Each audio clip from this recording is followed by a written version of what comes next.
অতীতের মতো এখনও বিএনপি বিদেশি প্রভুদের দাসত্ব করে ক্ষমতায় যেতে চায় বলে মন্তব্য করেছেন আওয়ামী লীগ সাধারণ সম্পাদক ওবায়দুল কাদের। জাতীয় নেতা শেরে বাংলা একে ফজলুল হকের ৬২তম মৃত্যুবার্ষিকী উপলক্ষে ঢাকা বিশ্ববিদ্যালয়ে তার মাজারে শ্রদ্ধা নিবেদন শেষে তিনি এসব কথা বলেন। সাংবাদিকদের প্রশ্নের জবাবে ওবায়দুল কাদের বলেন, আওয়ামী লীগ বহির্বিশ্বের দেশগুলোর সাথে বন্ধুত্ব করে কারোর দাসত্ব করে না। বিএনপিকে উদ্দেশ্য করে ওবায়দুল কাদের বলেন, বিদেশিদের দাসত্ব করে এদেশে আর কেউ ক্ষমতায় যেতে পারবে না। ভুল পথ ছেড়ে জনগণের জন্য কাজ করার আহ্বান জানান কাদের। এ সময় তিনি বলেন, বিএনপির জন্ম গণতন্ত্র হত্যা করে হলেও এখন তারা এর জন্য মায়া কান্না করে। বিএনপিকে আগে নিজের ঘরে গণতন্ত্র প্রতিষ্ঠার আহ্বান জানান আওয়ামী লীগ সাধারণ সম্পাদক। তারা জনগণের সমর্থনকে তারা মূল বিষয় হিসেবে মনে করে না।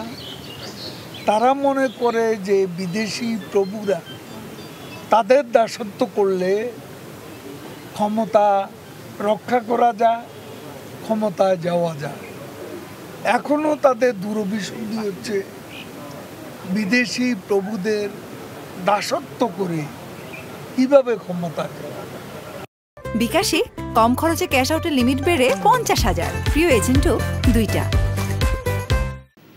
দেশ জুড়ে বইছে তীব্র দাবদাহ। এ বিষয়ে জানতে যাচ্ছি রাজধানীর মানিক মিয়া অ্যাভিনিউয়ে। সেখানে আছেন স্টাফ করেসপন্ডেন্ট কায়কোবাদ মাহমুদ, সরাসরি যোগ দিচ্ছেন আমাদের সাথে। কায়কোবাদ, দাবদাহের কি খবর আছে আপনার কাছে এবং রাস্তায় সাধারণ মানুষের চলাচল কেমন দেখছেন?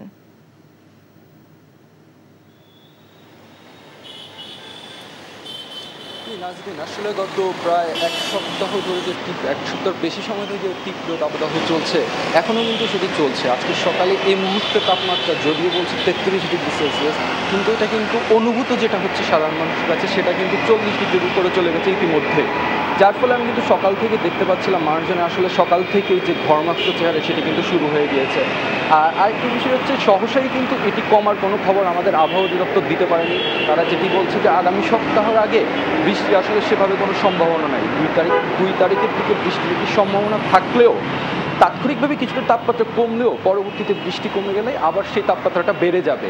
আর সাধারণ মানুষের যেটি বলছিলেন, আজকে যেহেতু শনিবার, অর্থাৎ অনেক অফিস আদালতে কিন্তু আজকে বন্ধ, যার ফলে কিন্তু মানুষের চলাচলটা একটু কম। আর শিক্ষা প্রতিষ্ঠানগুলোও কিন্তু বন্ধ রাখা হয়েছে ২৭ তারিখ পর্যন্ত, যার ফলে আমরা রাস্তায় মানুষের চলাচল কিছুটা কম দেখতে পাচ্ছি। রাস্তায় সেভাবে যানজট নেই। আমরা গত কয়েকদিন ধরে আমরা দেখতে পাচ্ছিলাম আসলে তাপপ্রবাহের পর থেকে সেই ধারাবাহিকতা আজকে আমরা দেখতে পাচ্ছি মানুষের চলাচল আসলে অনেকটাই কম ঢাকা শহরে, বিশেষ করে এখন।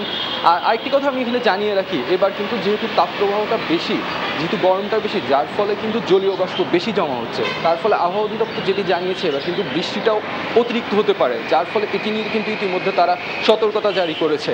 তো এই ছিল আমার কাছে আবহাওয়া নিয়ে সর্বশেষ। নাজনীন। বিকাশে কম খরচে ক্যাশ আউটের লিমিট বেড়ে ৫০,০০০, প্রিয় এজেন্টও ২টা।